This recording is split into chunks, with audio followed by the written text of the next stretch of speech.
Hey guys, welcome back to the Falaya Focus Podcast. Today we got Josh Wilson on. Super excited about this conversation and everything that he's got going on, from real estate investing to getting back into business acquisitions to everything that he's got going on.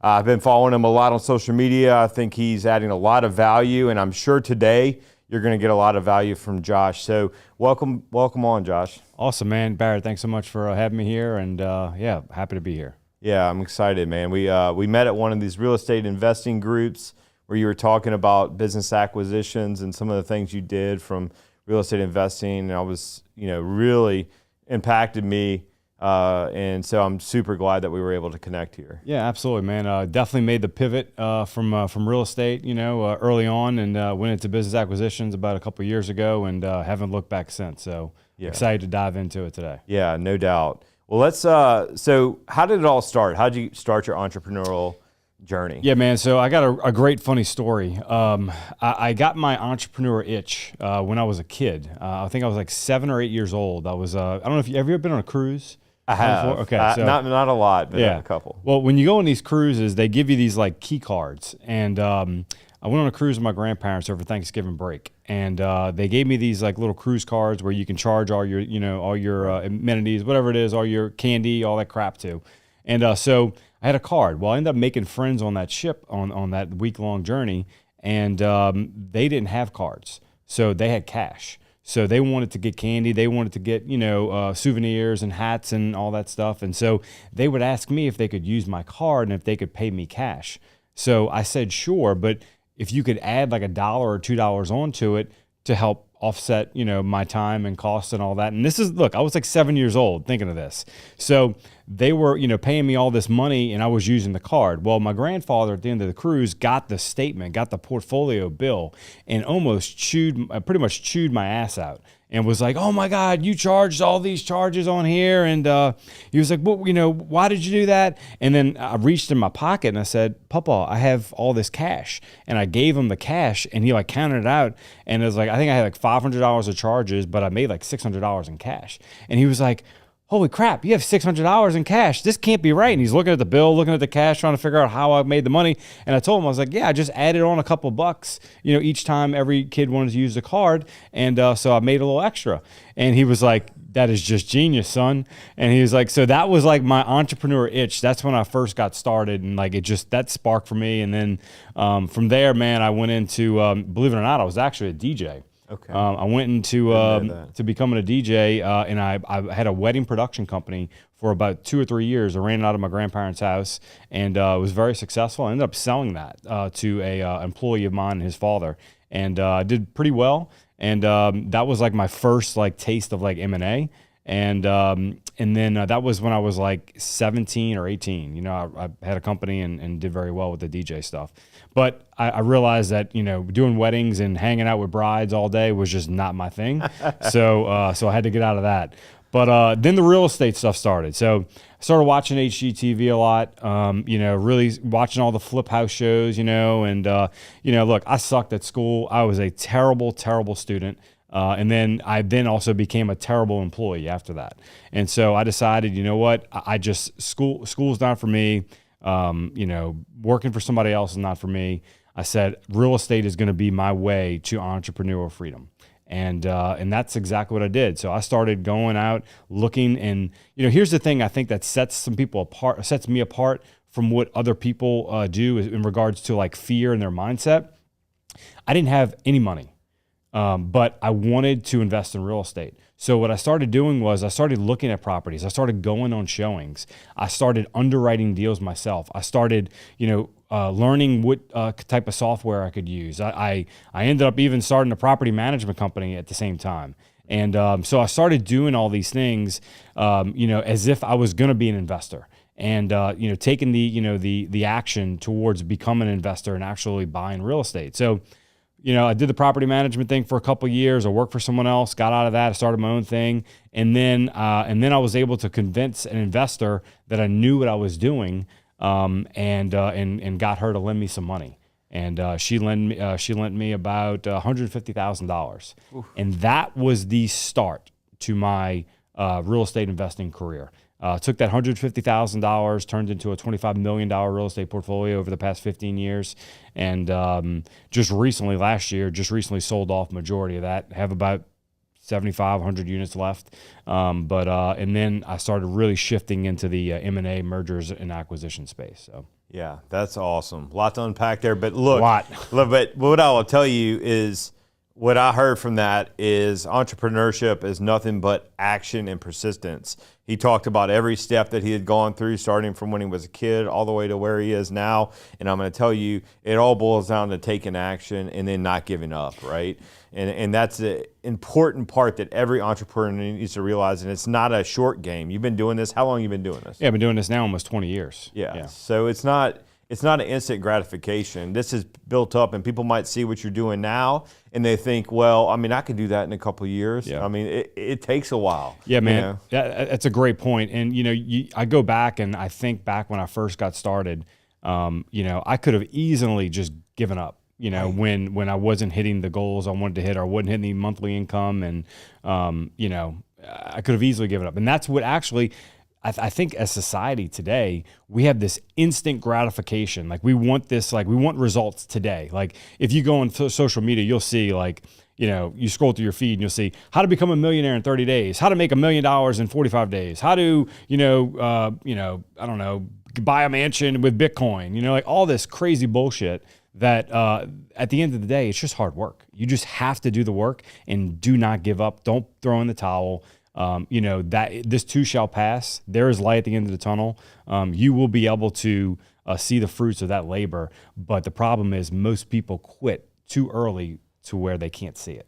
And it's hard, because I'm gonna tell you, there's times where we're building Falaya and we have amazing days, like several put under contract today, and then tomorrow 5 fall apart, and then 3 do this, and then 10 do this, and then we get a new listing in a new state, and we're starting to get penetration with investors in Atlanta, and we get excited, and then we pitch an investor, and the investor tells us we're stupid and we're going to get rickrolled by a big investment firm, and you have no idea what you're doing. Why are you in Baton Rouge? Why are you trying to do this out of Baton Rouge? Mm-hmm. You need to be in Silicon Valley. You have no idea what you're doing. And so there's so much stuff that comes at you in the storm, and you've got to sit there and weather and stick to what you think is the right action, right? Like, I think you need to take in feedback from other people and listen to other people and learn from what this person has done, and then pivot and adjust and try to deliver more and more value to your consumer, whoever that is. Entrepreneurship is a roller coaster, man. Just like you said, there are days where I wake up and I'm ready to crush the day.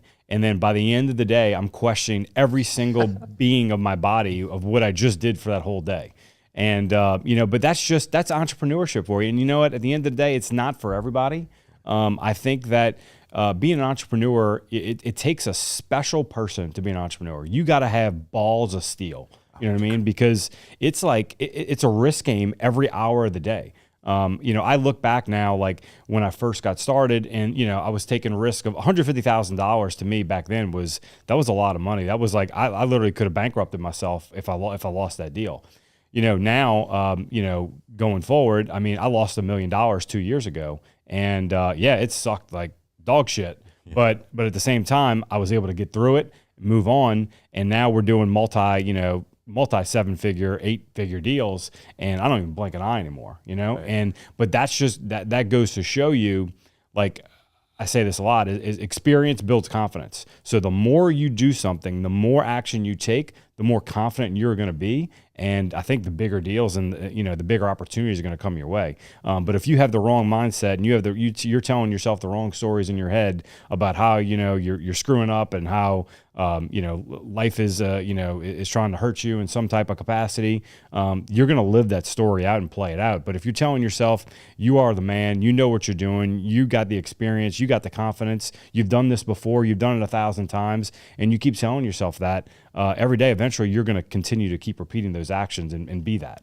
Completely agree with you. And what I would echo on that is it's not just in business, right? So a lot of people, think the right actions in business, but it's everything. It's the right actions at home with your kids, your wife. It's the right actions in the gym. It's the right actions on what you eat. It's the right actions on every single thing you do in your life. And that's what builds the confidence. And it's a repetition of over and over and over and over. And I made a video the other day. It hasn't been published yet, but you've got to stack undeniable proof you are who you say you are. The problem is, and someone else did that quote, but it's the truth. If you need to, you can't just be selling smoke. You have to actually live it, breathe it, and be it. And at some point, that all that repetition of you waking up early, getting on a dev call, doing product Q&A for your website, calling all of your sellers, onboarding your sellers, onboarding your employees. I mean, just boom, boom, boom, boom. It doesn't stop, and you build it up to the point where you're just very confident. Confidence comes from action again and persistence, right? Action and persistence breeds confidence. Confidence doesn't just come out of thin air. Yep. Yeah, and back to confidence. That's the one thing that I feel that I've been able to excel in, is that I'm confident now in what I do because I do it every day. And when you do something every day, and you're constantly, you're readjusting, you're pivoting, you're figuring out what works and what doesn't. Eventually over time, you build up a lot of confidence, and what that does is that opens up more doors. I mean, it opens up more opportunities. You're gonna have more investors. You'll have more customers. Your team is gonna be thriving more because they feel like their leader is confident and knows what they're doing. So your team's gonna perform better. So we have now we have over 100 employees in over 4 states, and it's. If I didn't have the confidence, we wouldn't be able to lead the team, So, it's really, I think it's really huge, but also it goes back to, just like you were saying earlier about the early mornings, like I developed a health routine, probably over the past 90 days. I've been really locked in on it. And I do intermittent fasting now. I do cold plunges every single morning. I sit in the sauna for 30 to 45 minutes every single day. Before I came here to this podcast, I was up at the crack of dawn, waking up. I didn't want to wake up today. My bed was nice and warm, and I had to get my ass up out of bed and go to the sauna and go sit in 130-degree heat. And that's just not, a lot of people it's not fun, but at the same time, I'm trying to prioritize my health because I know that if I do that, all the other things will continue to start falling into place, and they have been, that's been a game changer for me. So, prioritizing health, and I made a video about this the other day, and I think this is important too, is that, I didn't prioritize my health when I was broke, because all I cared about was the grind, and I wanted to build my empire. I wanted to make money. I wanted to be able to provide for my family. And so a lot of these people, they think the quick hacks are I just need a cold plunge every day. And all of a sudden all my worries are going to go away, and, it's just, it's just so not true. Get your finances in order, get your finances in order, then get your health in order, and all the, get your relationships in order. All those things will play a part. I'm a huge component. I think, people say money doesn't buy happiness. Look, at the end of the day, money gives me a lot of freaking options. Yes. So, and then, people tell you all the time, they're like, oh man, you just got to find something you're passionate about, and then all of a sudden, the money's going to come. I think that is total fucking bullshit. I think you need to find something where you can make a lot of money and then watch how passionate you really get. You know what I mean? And that's where I am. I'm passionate every single day to wake up, because we make a lot of money and we provide for a lot of families. And that's what gets me going every day. No doubt. I mean, we've saved homeowners over $3 million since we've launched this product. I mean, the lives that we are impacting with Falaya is bar none impactful. And that jacks me up every day, right? Absolutely. It does. And they're going and referring people. They're telling other people about us. They're telling their friends and relatives. I mean, how many users really go and tell other people about your product? That shows you what I'm working on. They love when they're blown away when they tap a button on their phone and accept an offer, and they're like, wow, how has this not been completed before? Why has no one ever done this before? And a lot of people say that to me, and that gets you jacked up when you see that effect on other people. And I'll bring it back one more thing, the cold plunging thing. So I tried to start cold plunging, man. Oh, yeah? Yeah, I can cold plunge to a point. Okay. But I'm going to tell you, when it gets into the 30s and 40s in that water, I wonder, and I'm good at like 50, 60. Like I think that's like more of like my cold plunging level. That cold water is brutal, man. You know what, man? It's all up here. Like it's all in your head. You know, I listen to a lot of David Goggins, you know, motivational stuff, and you know, if I'm feeling like I'm not into it for that day or whatever, I just turn him on for like 2 minutes, and then I get right up and I'm going. You know, and so it's just, you know, here's the way I think about it: is it's only 3 to 6 minutes of my day. So I can endure some pain for 3 to 6 minutes, and I know the benefits are going to outweigh the 3 to 6 minutes. It's going to last me, you know, multiple hours of that day. So the dopamine rush that I get, the endorphins, all that, you know, the benefits of the shredding the fat off my body. I lost 65, almost 70 pounds in the past year and a half. And I have never felt better in my life. I feel now like I did back when I was 20. And actually back then, I think I feel better maybe even than what I did when I was 20, you know? And so I'm in the best shape of my life, and I feel great. I have a little ways to go. But I think it's all in relation to, again, it first starts up here with the mindset, getting that right, making sure you're telling yourself the proper stories. Because look, at the end of the day, you know, you have parents, you have siblings, you have you know, coworkers, all these people that are telling you all these stories about what you should do. Just like you were saying earlier, you know, you should be in Silicon Valley, you should be over here, you should be doing that.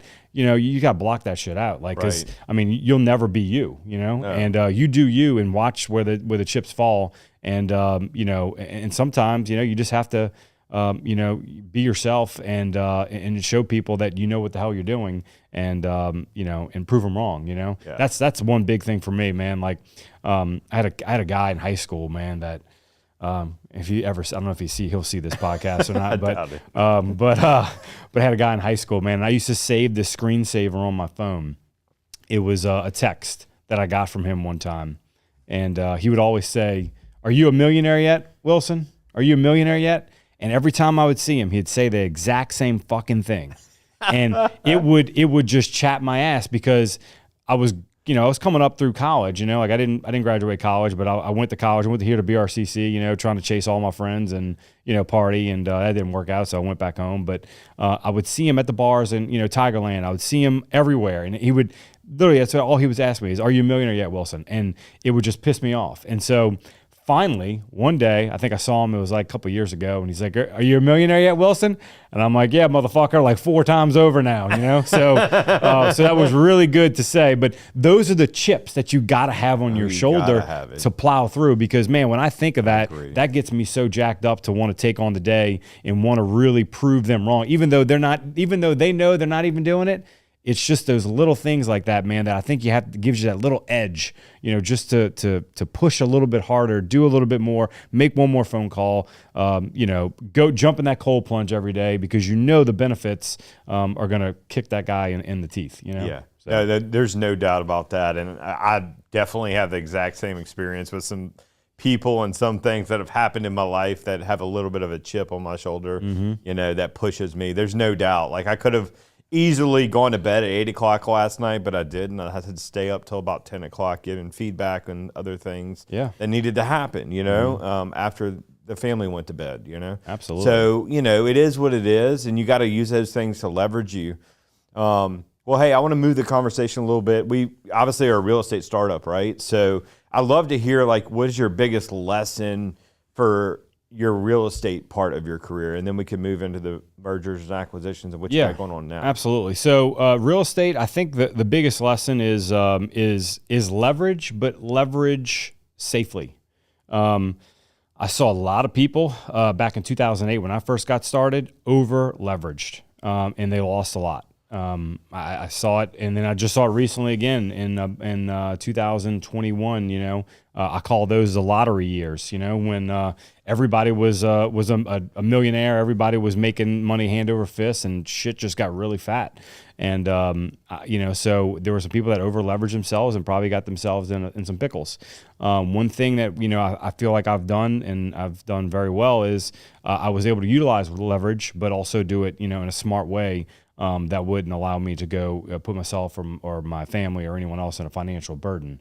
And so number one thing I'd always say is, if you have the cash, you know, go out, execute on a deal. Like if you're looking to do your first deal, go out, find the cash, do your first deal by yourself, prove the concept, and then go out and look for hard money lenders and private lenders. A lot of people, I feel like, you know, they want to go out and utilize all these resources, firsthand, before they actually do it themselves and prove the product. Like when I first got started, I proved that I knew how to manage flips. I proved that I knew how to manage, do property management, manage tenants. I made sure that I knew how to do all those things before I went out and asked for money.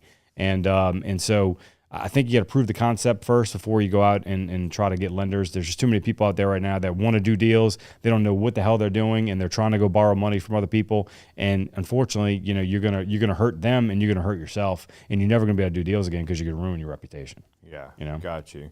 Yeah, I mean that obviously, you know, using other people's money is key. Yeah, but if you use it too much, like you're saying, and over leveraged, I think that's the biggest thing I see right now is what I think is going to happen in the next couple of years is a lot of people that bought these big multifamily complexes and underwrote the deals using a 3%, 4% interest rate, and now it's on a 5-year balloon. Oh, yeah. In 2025, the balloon's going to come hit. In 2026, the balloon's going to come hit if you bought it in 2021. Time to pay the piper. It's gonna hurt. Yeah, dude. it's gonna hurt. There really are bad. already people readjusting in banks. You're seeing some of these big commercial buildings getting sold for $20 million. I'm sorry, less than it sold 4 or 5 years ago because they're just trying to get the debt off their books and they're moving capital around, and it's going to happen at a massive level in the next couple of years. I see it. I see a lot of capital calls happening right now, where you have these big multifamily syndications, and I knew it. Like,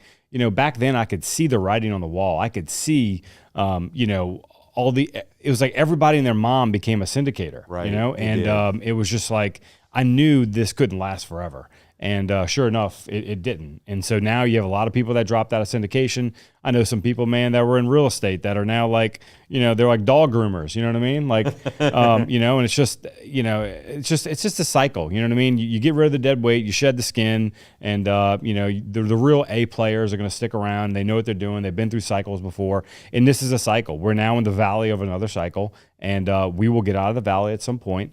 I feel like at some point interest rates they've been paused already. So I feel like at some point they're going to start reducing rates because, we're having huge contractions right now in the economy, and you see it now with the banks, you see it with the commercial real estate side. Right. You see it with a lot of the layoffs, Nike's laying off people, UPS is laying off a lot of people. I mean, that's good. That ripple effect is going to continue to happen. And I think, the Fed they're trying to figure out where is our sweet spot? Like, where are we?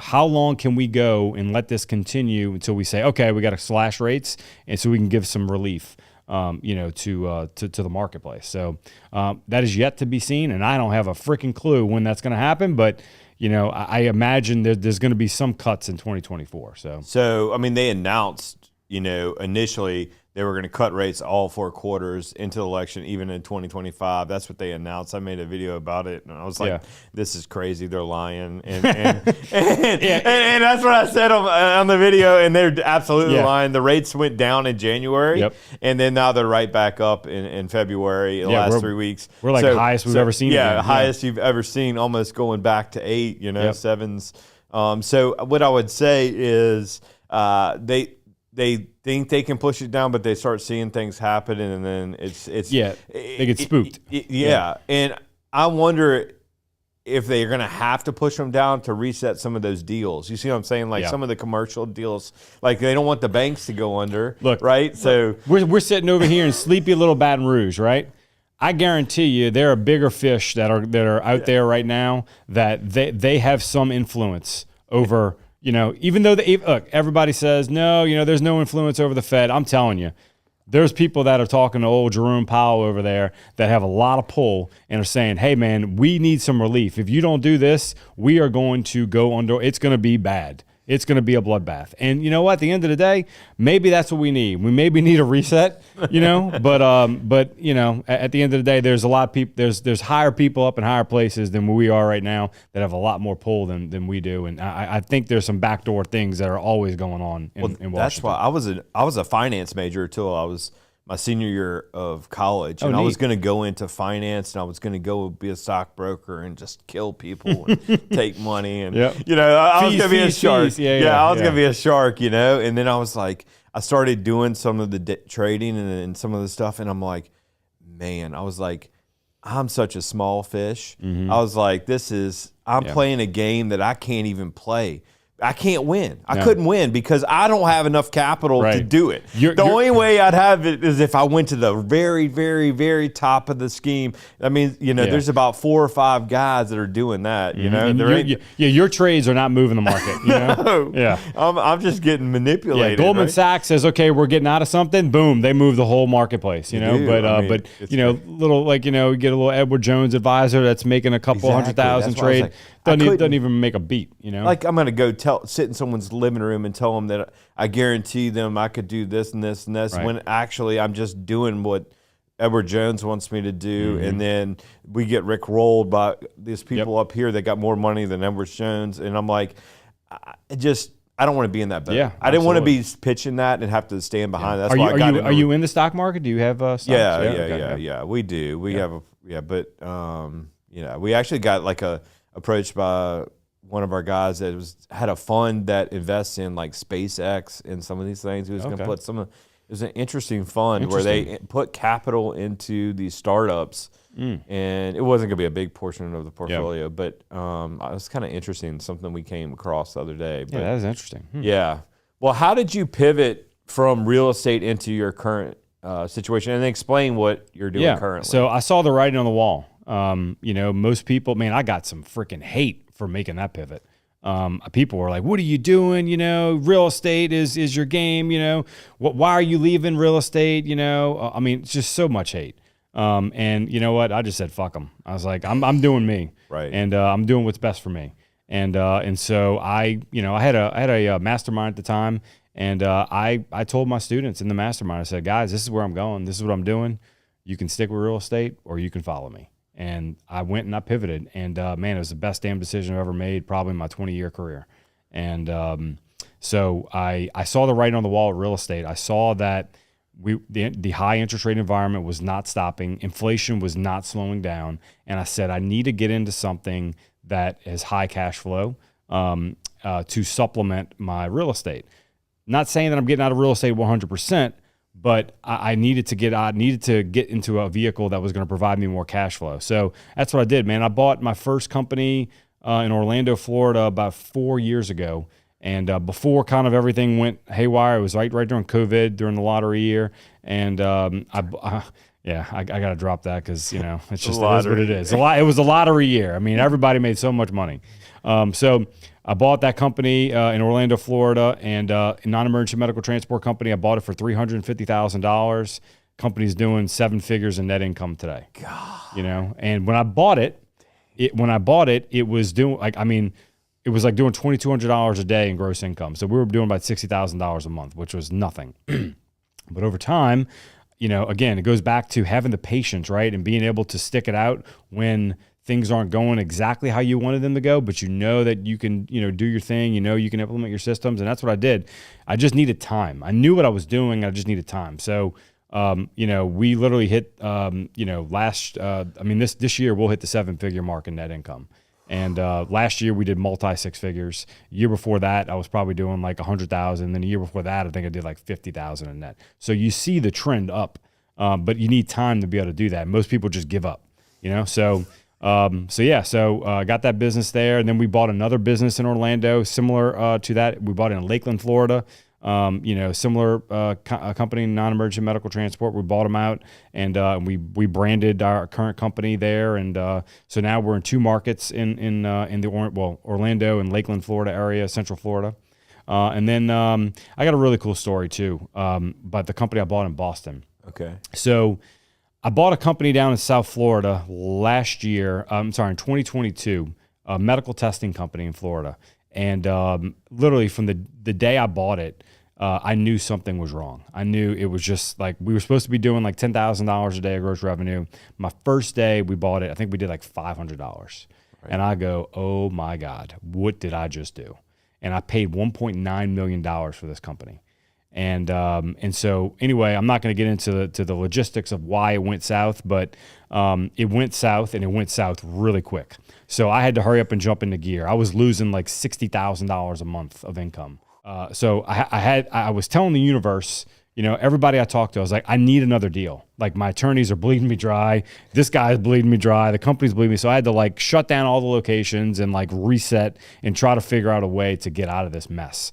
And so I kept telling everybody I spoke to, I'm like, hey, look, I need a deal. I need to buy another deal. I was just at the time selling some of my real estate. So I had some cash that I needed to put to work. And so this guy presented me this deal in Boston about 2 years prior to, and he's like, hey, I got this deal. I think you would like it. And I went over the numbers at the time. I was like, nah, I don't want it. I don't need it. I just bought the Orlando company. I'm like, I'm good. I don't need it.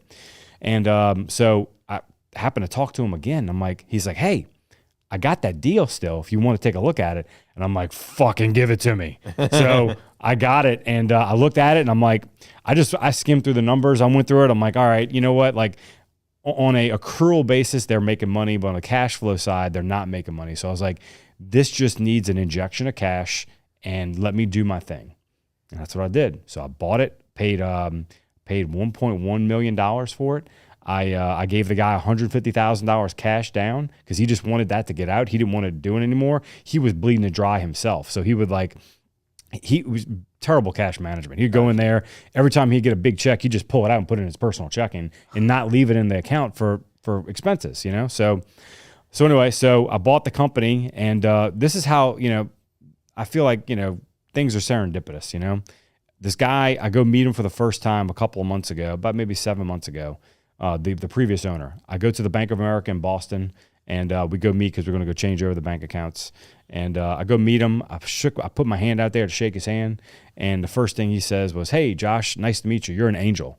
And I'm like, "Huh?" I'm like, what do you mean? He goes, "You're an angel, man." He's like, you saved me from losing my house." So I literally turned right back at him, and I shook his hand again. I was like, "Man, well, you saved me from losing my house." So how crazy is that two people came together, both needing something from each other, and it was such a win-win serendipitous moment that I really do believe sometimes things happen for a reason. You just got to let them happen. Most people try to force everything. And I just took a chance, took an opportunity on him and on that company. And now that company, last month we did our highest month ever. I think we did $177,000 in net income.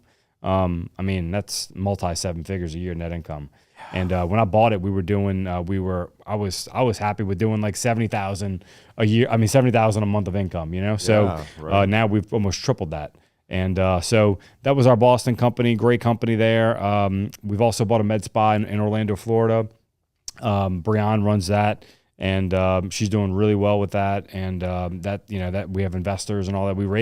That was a pretty cool story. We raised $700,000 in 24 hours for that deal. Really? And so now she's running that, taking that off the ground. We bought it in September, had a slow little start, but we kind of switched our model to a more membership model. Right. And ever since we did that, man, it's just taken off. That's the way to do Reoccurring, it. Reoccurring revenue. So that's the only thing. That's why we go to these VCs and these funds, and they don't really love what we do yet because it's more transactional. Mm-hmm. You know what I mean? But there is reoccurring stuff. We're growing in a down economy. So there is reoccurring at some level, but that membership fee, man. It just gets for the exit. Yeah. They love the MRR. Yeah, that's what I'm saying. So it's makes them feel warm and fuzzy that they only have a 10% churn rate, and they can rely on that, and they can extrapolate the cash flows out, and then they can, it just makes it way easier to get your money on the exit. Oh, absolutely. You know what 100%. I mean? And so that's what these VCs or any other investor looks at, man, is that membership thing. So that's a great idea, by the way. Absolutely. Yeah. Yep. We love the model. We try to implement it now. We have a property management company too, and we try to implement that model, the reoccurring revenue model, with our property management company in the med spa, and so far so good. And we're pivoting. We're trying to really focus and lock in on one vertical, and that vertical is our transportation sector. So we have school transportation for special needs kids, and then we also do non-emergency medical transportation as well.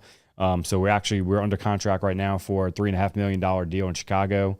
Flying up there next week. Great. And to finish our due diligence. Dude, so I went up to Chicago, in college, and I was a little Southern boy going up there to see a concert. Widespread Panic at the time, and went up there and had my North Face fleece on. And dude, the wind cut through that North Face fleece. It was like brutal. Like I know. I mean, I wasn't used to it. I didn't know that type of cold, down here. I've only been up there in the summertime, so I know next week is going to be pretty brutal. I think I looked at the temperature. It's going to be like the 20s, So with that wind, I'm sure it's going to be brutal. With the wind, the wind. It's not just the temperature; it's that wind because it just pierces through. You got to have the right jacket. Yeah, I remember I went to Minnesota for one of the Saints games. The Saints, the Minnesota Miracle, when the Saints lost that game, I went down there, and I remember, Minnesota and Chicago not too far away, but it was like negative 10 or something degrees. I remember walking outside and my nostrils froze. I had hair, a lot of hair gel at the time, and I remember my hair was just frozen solid. And so we walked into the bar, and I could see the people looking at us oh, look at these rookies, going in. I look like the snowman. What's the movie, Home Alone or something, when the guy is he's frozen over, and walks into the restaurant. So that's too funny. Yeah. Well, how did you pick the vertical? I guess that's a question that I'm interested in. Is it something that you know about, or something that you have knowledge in, or something one of your teammates knows about? Or is it just something you think is a good growth area? Or how are you choosing the verticals that you're going into? Yeah, so non-emergency medical transport, I got in that because back in 2008, 2009, when I first got into real estate, I needed another source of income in order to be able to supplement and pay for my hobby at the time, which was real estate investing. So I started driving, and Brian did too, for a non-emergency medical transport company. So we drove around, brought people to doctor's appointments, and kind of learned the business a little bit. And so we did that for a couple of years, and then after that, I got out of it. I dove deep into real estate and did property management for a very long time. And then decided, I saw a business opportunity for sale, and I was like, I know non-emergency medical. I used to drive, so I went in just kind of no fear and just bought the company and did my due diligence. But that's the great thing I think about looking back is that I didn't have any fear, because I was making decent money. This was more of hey, let's take a risk and let's see if we can make this thing work. Right. And I think I think that's where some people go wrong. I think some people try to burn all the boats, and then they try to go in and just burn all the ship, burn all the boats, and all of a sudden they're like, holy shit, I have nowhere to turn to. It could be good because, you don't have a plan B, but I also think it's not the smart way to do it. And when I bought my first company, I didn't burn all the boats. I still had real estate. I had my property management company. I had other income sources. And I was able to go in there and strategically get that company up and going and running properly the way I wanted to. And then, the rest is history. But the verticals now we're staying in, we're really doubling down on that transportation sector. Chicago is a special needs school transport company, so we have the experience there. Mark Lunnan, who is our business development manager over the two entities, he's phenomenal with growth. He's got a lot of experience back in transportation, and he's helped us grow our companies. And he was actually the GM of our company in Boston, and we moved him over to a more business development role. And man, ever since we did that, our companies have just exploded. It's amazing. If you put the right people in the right seats, that's it. What can happen, and if you give them the right guidance of what to do, what can happen. 100%, man. That was crucial for us because we were a little stagnant, and I say stagnant, we're stagnant for my goals and aspirations. I know what we can accomplish. I know what we can do. And, so I remember I was sitting in my room one night, and I called my COO, and I was like, hey, Ara, I was like, we need to make a move. We need to make a change. And I can hear it in her voice, oh, Josh, not again, And I was like, we need to make a change. I'm like, this is what I want to do. And so we moved, we took the GM from our Orlando location. We made him a GM of two locations, basically a regional GM, because he's great at ops. He's awesome at operations, but he sucks at sales. And then we took Mark, who is horrible at operations, but he's fantastic at sales, and we put him into a BDM role. And so, man, it was just it was the best decision we've ever made. They've been in that role now for 45 days, and we've seen tremendous growth in the companies, and the operations have never been stronger. So don't be afraid ever to pivot and make a change if you see something that you think would work. Yeah, and it goes back to the take action, right? If you see something that's going wrong, you got to point it out and point it out quick. Absolutely. 100%. That's my, and I've made the mistake. The only reason why I say that is because I made the mistake of like, oh, this will work its way out for a week or two. And like, no. You need to like.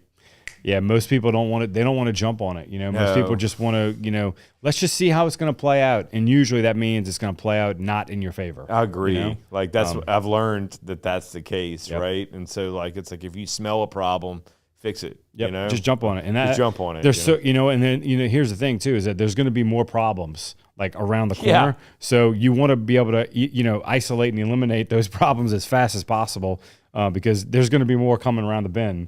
And you don't want to be sitting there with 1,000 problems, and trying to solve the new ones that are coming up every day. So. They do. I mean, it's inevitable, especially in software development. Oh my imagine, God! Yeah. I mean, think about how many screen sizes there are, how many browsers there are, how many operating systems there are. Yeah. I mean, there's just the multitude of stuff that can go wrong is just absolutely infinite. And when you don't have 30 developers and a buttload of cash. And you're just a guy with 3 developers and a team of 4, 5. I mean, it's a grind, and you gotta push, and sometimes you push a little too hard. I've pushed a little too hard at times too. On your team, you got to realize, and give them a little bit of space to breathe. Yeah, that's the one area that I'm still working on. That's just tough for me. It's just I was even thinking like this morning. We have a group chat for one of our companies, and they were all goofing off in the group chat, and I finally I felt like I was the dad. I had to put them in their place, and I'm like, guys, like let's get off of this TikTok meme that we're talking about here, and let's get back to fucking making money. And like you could all see the tone change in the entire group chat. It was like, okay, yeah, sorry, Daddy, didn't mean to do that. That's funny. But sometimes they need that, sometimes they need that kick in the ass and just to get them back on track. And I like to play, I like to have fun, but also like when we're in business mode, we gotta get it done. So yeah, I love it, man. I love what you're doing. I think people need to learn a little bit more about what you're doing because I think a lot of people immediately think about real estate investing and they only think about real estate investing. And I really firmly believe that what you're doing is actually the way to build true generational wealth and really, really go to the next level beyond just an operator and be an investor at a significant level, And so that's why I was excited to have you on today, and I definitely think. Yeah, man. And look, at the end of the day, too, look, the cash flow is great, right? But a lot of times, a lot of people don't talk about the exit. The exit is where, like, you can really, create generational wealth for your family. Oh, no doubt. Yeah. I mean, say you're, I don't know what transportation is the multiple on that, but even if it's a 7 multiple and you get it to a 10-figure income. That's where that's $70 million, dude. That's what I'm saying, man. You know what I mean? Yeah, we're trying to roll up. But software can be like a 16, 17 multiple if it's really done right. Right. And so that's where Falaya, if you can get it to 5 to 10 million. What I've learned is that what I've learned and now in the M&A space, now I'm with 5 years. I mean, look, I know I don't have a whole lot of time in the space, but I've done a lot. And I've learned a lot. I've made a lot of mistakes, So I feel like I've got a good grasp. Still have stuff to learn, but in this space, when you package and roll up multiple companies, you go buy a little home service company. Yeah, you're going to buy it for a 2 or 3x multiple. But if you have, let's say, for instance, like we have 6 companies all under one umbrella with an entire C-suite that's managing and operating all those entities. I mean, it's not out of the realm to get a 6, 7, maybe 8 to 10x multiple if we can continue to keep adding to that. And that's the plan. That's the game. And so any private equity companies out there, just let me know. Just shoot me your offers. Yeah. So I had a friend that owned car washes. Okay. Yeah. And he owned about 10. He got to the point where I think he had 10 or 12, and big. And then right when money was cheap, man, he sold. He put it under contract in 2021. Massive max dollar, Dude, I'm telling you, his exit, I'm not going to put a number on it, but it was nice. It's nice. Yeah. I mean, it's nice. He's never going to have to worry about money again. Yeah. And it was car washes, dude. Car washes. And that was the thing. He kept buying more and more and building it up. And then like, that's extremely attractive to private equity. Because the membership. It's right. a membership fee, right? MRR. That was $40 a month and you get 5,000 cars. And the next thing, it's so easy. I love that model. That's a great model. The only thing you have to worry about is when they change out their car, or their car gets changed. There's a couple pain points there, but if you solve those pain points. You can solve those when you're making millions of dollars. Exactly, that's right.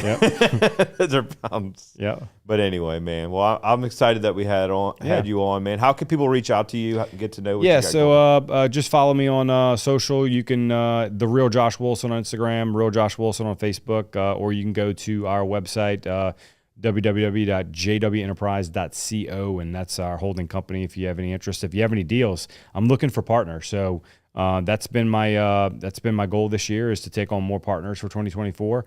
We have some partners now in our Chicago deal. So if you have any deals that you want, you think that may be of interest to me that we can partner on, absolutely send it my way, and hit me up in the DMs or shoot me an email through the website. Sounds good, Josh. Yep. I appreciate you coming on. Guys, this is the Falaya Focus Podcast, and this has been Josh Wilson. We'll see you next time. Hey, guys, I wanted to take a second and say thank you for watching the Falaya Focus Podcast. At Falaya, we are reimagining the way real estate is bought and sold. So we need all the love and support we can get to grow our movement. Please tell all your friends and family about all the great things that we have going on here at Falaya. Please like, share, and subscribe to all of our content, and we'll see you next time on the Falaya Focus Podcast.